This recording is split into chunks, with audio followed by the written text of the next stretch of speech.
Morning everybody. I'm just looking at our progress. We started up there just over a week ago and now we're down to about there. So we've covered all of that map and we've only got a little bit left to do. Anyway, you're very welcome back to another hotel room somewhere on Route 66. Actually, we're still in Gallup, New Mexico, and today we're heading 200 miles west, of course, to Flagstaff, Arizona. There's another change in time as we go into that state. It doesn't affect me at this stage at all because I still don't even know what day it is, so it's grand. I'll cope with that. But today is one of those days which I'm looking forward to the most because we're going to be standing on a very famous corner in Winslow, Arizona.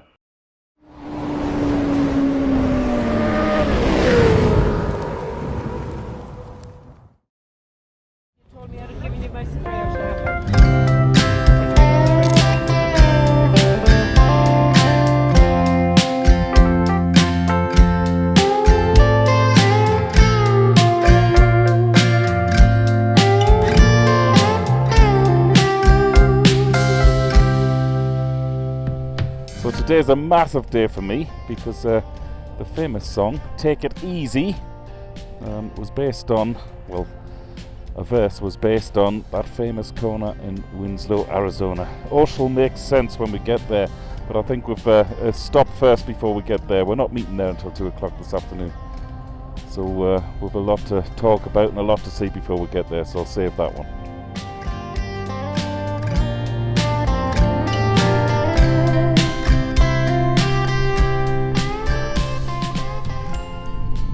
So I've just been given my first dilemma of the day from Tom and Bernie up front. We have a day off tomorrow and they're possibly thinking about renting a car to head up to Vegas for the day. I've never been to Vegas. I'd absolutely love to see it, of course, even just to drive up the strip, have a coffee somewhere. But of course when you go to Vegas you have to place a bet, don't you? You have to see what it's all about. So I'm sort of in two minds as whether to do that or not, because I'm thinking I'd really, for my first time in Vegas, I'd love to stay overnight and really soak it up. So I'm probably, at the moment, I'm thinking of declining the Vegas offer and going with a group of other lads up to the Grand Canyon for the day. What a dilemma to be faced with. But I've never been to the Grand Canyon either, so I think that at the moment is winning, but I shall wait and see as the day progresses how I feel about that.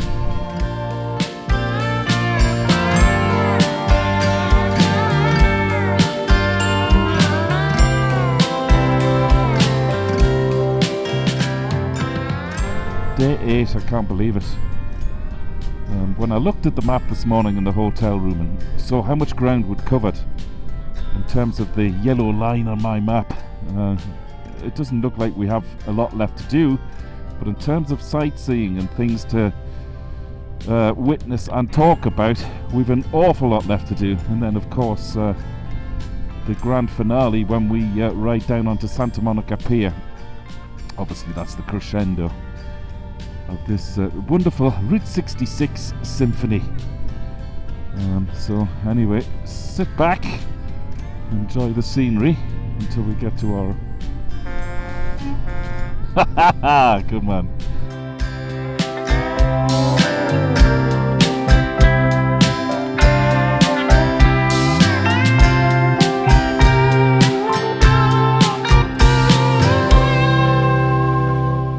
Gotta be very careful going through this stuff. Never accelerate. Otherwise you're gone.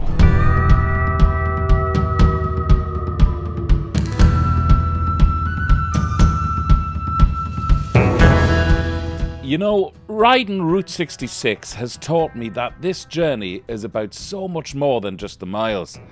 It's about the stories, the people, and the history tucked away in every small town and roadside diner. It's a living, breathing timeline of America, filled with the stories of dreamers, builders, and survivors. This trip has taught me to slow down. I'm not going to say take it easy, because we're not there yet, and appreciate the beauty of the unexpected. I have, however, learned a few personal things about myself. I don't like being by myself for too long a time, and I don't like being with other people for too long a time. So this really is such a happy medium, and I've only realised that at 54 years old within the last 8 days. Isn't that incredible? I said at the beginning of the trip that this, to me, I was hoping would be my Camino de Santiago, and already I've found that out about myself. Glaringly obvious, of course, when I look back, but I've maybe never admitted that to myself. So that's one huge personal thing I'll take out of this trip across Route 66.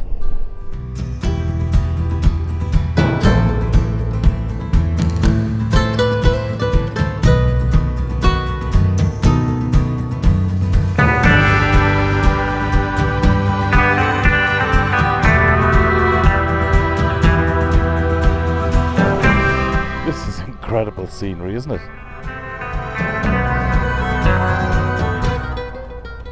Now we're in a western.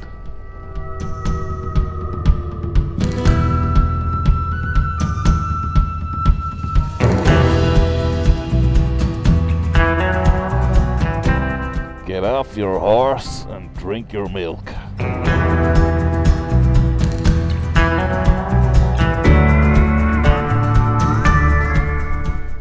Those who know, know.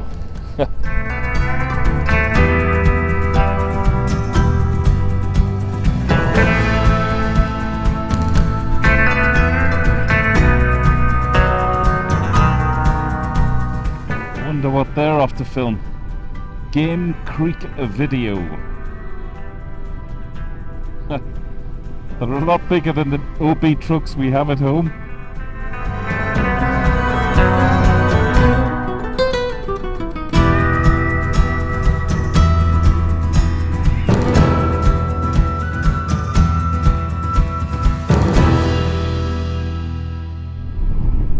It's actually the biggest bike I've ever ridden, this, in terms of weight and size.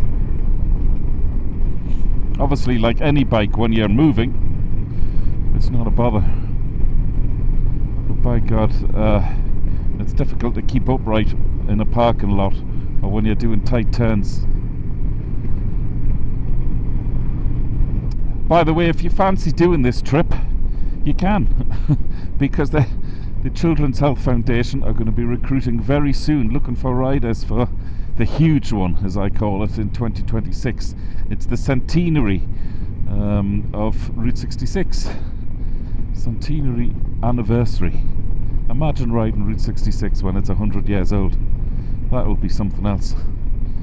So if you want to sign up, just take a look at this website here and register your interest. And this shall be recruiting very soon. It's not until 2026, as I say, probably the same time of year, September, October 26. But if you register your interest now and pay a small deposit, you'll be guaranteed a bike, because let me tell you, there will not be a Harley Davidson available very soon for 2026, because anybody who's had Route 66 on their bucket list will of course be spurred on with the centenary anniversary of it. So, top tip, if you're going to do this and you think, well, why on earth would I need waterproofs? I mean, you saw what happened to us on the first day in Chicago, so you definitely do need waterproofs. But bring a set anyway, just like I've done now, just to put them over the top of your air mesh suit, because they act as an incredible wind jammer. And early in the morning, as I experienced when we set off there, it was cold. I wouldn't say it was freezing like we would back in Ireland, but it was cold. And I only have a t-shirt on, as well as my mesh protective clothing, because over the last few days, the heat has been crazy, like very, very uncomfortable. It's been so hot. So of course I set off this morning, as I have done most mornings, just thinking, you know, I'll be grand. But yeah, this morning, because we're so high up, it was very cold. So we stopped. I put on my waterproof jacket, and it's just made the ride ever so much more comfortable. So top tip for you there, bring one. And the beauty about it, of course, is that they scrunch up to nothing in your bag, so, and they weigh nothing, so it's no inconvenience at all to bring one. Far better have it than to not. So we've just entered the Petrified Forest National Park. This is incredible, this stuff. So if you like Irish folklore, just wait until you hear this. The Petrified Forest National Park, located in northeastern Arizona along Route 66, is a surreal landscape where ancient history comes to life. Known for its massive deposits of petrified wood, the park features logs that are over 200 million years old, transformed into colourful, crystallised fossils through a process of mineralisation. What a landscape! I suspect it's like a mini version of the Grand Canyon. Beyond its iconic wood, the park is also home to striking badlands, painted deserts and remnants of ancient human settlements. Visitors can hike through this otherworldly terrain, marvel at the vivid colours of the fossilised wood, and explore a landscape that tells the story of Earth's prehistoric past. It's a must-see stop for Route 66 travellers, blending natural wonder with a connection to ancient times.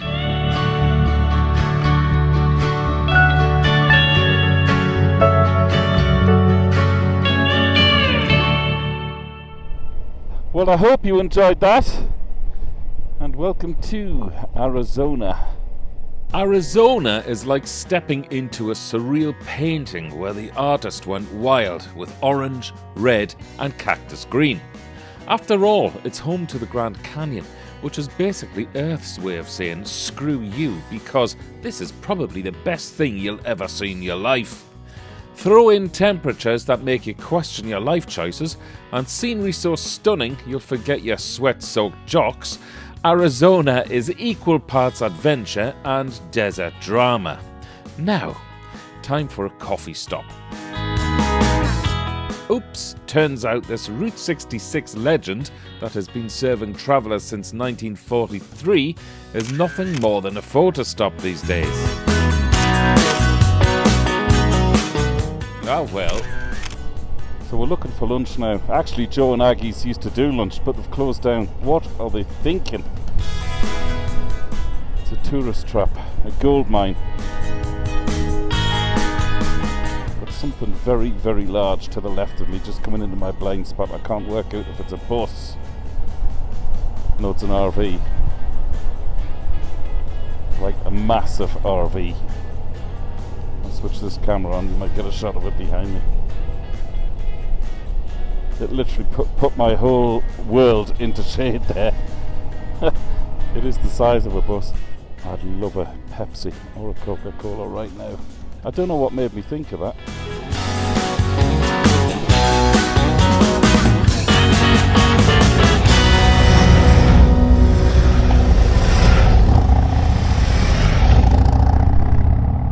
Another quick photo stop at the famous Jack Rabbit trading post in Joseph City, which is known for its iconic "Here It Is" sign, erected back in 1949. The quirky Jack Rabbit mascot started as a promotional gimmick and became a Route 66 legend, with painted Jack Rabbit footprints leading drivers to the store from miles away. And, yet again, one of the most photographed landmarks on the Mother Road. You're seeing it all today, folks. But I have been saving the best to last. So we're approaching Winslow, Arizona now. One of the key stops for me on this entire route. I really can't wait to see this, and I think it's just down the road, so sit tight, we shall be there very, very soon. And in case you're not an Eagles fan, and you don't know what on earth I'm talking about, or why I'm gushing so much about this corner in Winslow, Arizona, well then stay tuned and I'll tell you all about it. Well, here it is. I can't believe this. This is a life moment for me. I'm crossing the road to go and stand on the corner of Winslow, Arizona.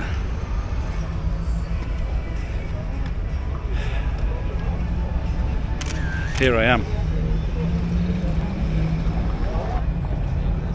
where Jackson Browne, Hank Glen Fry penned that incredible song, Take It Easy, made famous by the Eagles, of course, back in 1971, when I was only 1 year old. I heard this song when I was a teenager, and it's stuck with me ever since. And it became a huge driving song when I was going around the world, I suppose, in a car. It was always one of my go-to songs to put on when I was sort of cruising.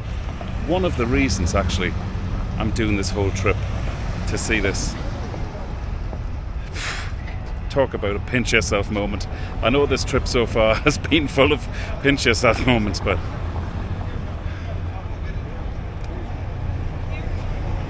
the emotions are all over the shop here. So I'll turn the camera off and I'll just do some shots. Wow. I knew this was going to happen. Everywhere you go here, they're playing Eagles music. I can't home in on that because I'll get a copyright strike from YouTube. You'll just have to take my word for it. It's everywhere, coming out of every shop front. So the police here have just closed the road for us, so I figure something special is about to happen. Well, I've been running down the road trying to loosen my load. I got 7 women on my mind. 4 who wanna hold me, 2 who wanna stole me, 1 says she's a friend of mine. Take it easy, take it easy.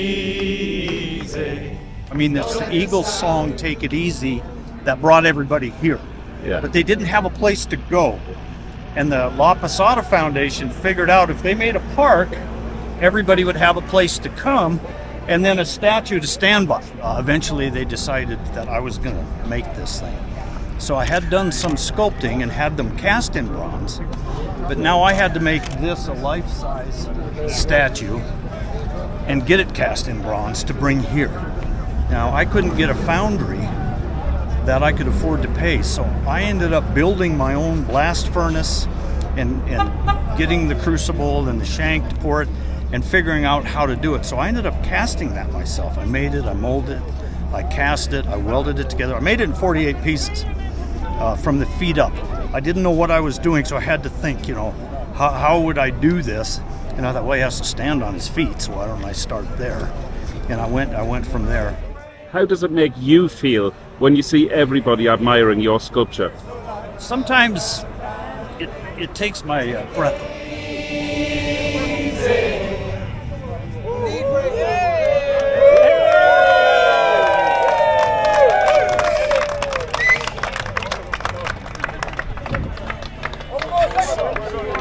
It's too much.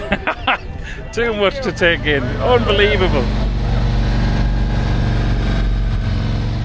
To then meet the sculptor of the Jackson Browne figure was just icing on the cake. Do you ever have those moments in your life where you think these things are meant to happen? You're there at a certain time and things happen. I can tell my voice is getting croaky now. I'm absolutely exhausted after all of that emotion. It encapsulates my childhood, my teens, my lonely days on the road when I'm driving. That's the song. That's my go-to song. Thanks for being here. And we'll see you in the next video. Ride safe, everybody. Have a great week. I'll be back on YouTube next Saturday morning at 8 o'clock. Dave Perry, somewhere on Route 66 for the Children's Health Foundation and WheELIEGOODTV. Over and out. I've only one last thing to say to you, Ron. Thank you so much to do the interview, but I've got to say this. Take it easy, my friend. And same to you. Take it easy, drive careful, and I thank you for what you do for children. Thank you very much, Ron. That was amazing. Sorry if I made you emotional there. All right. Jeepers.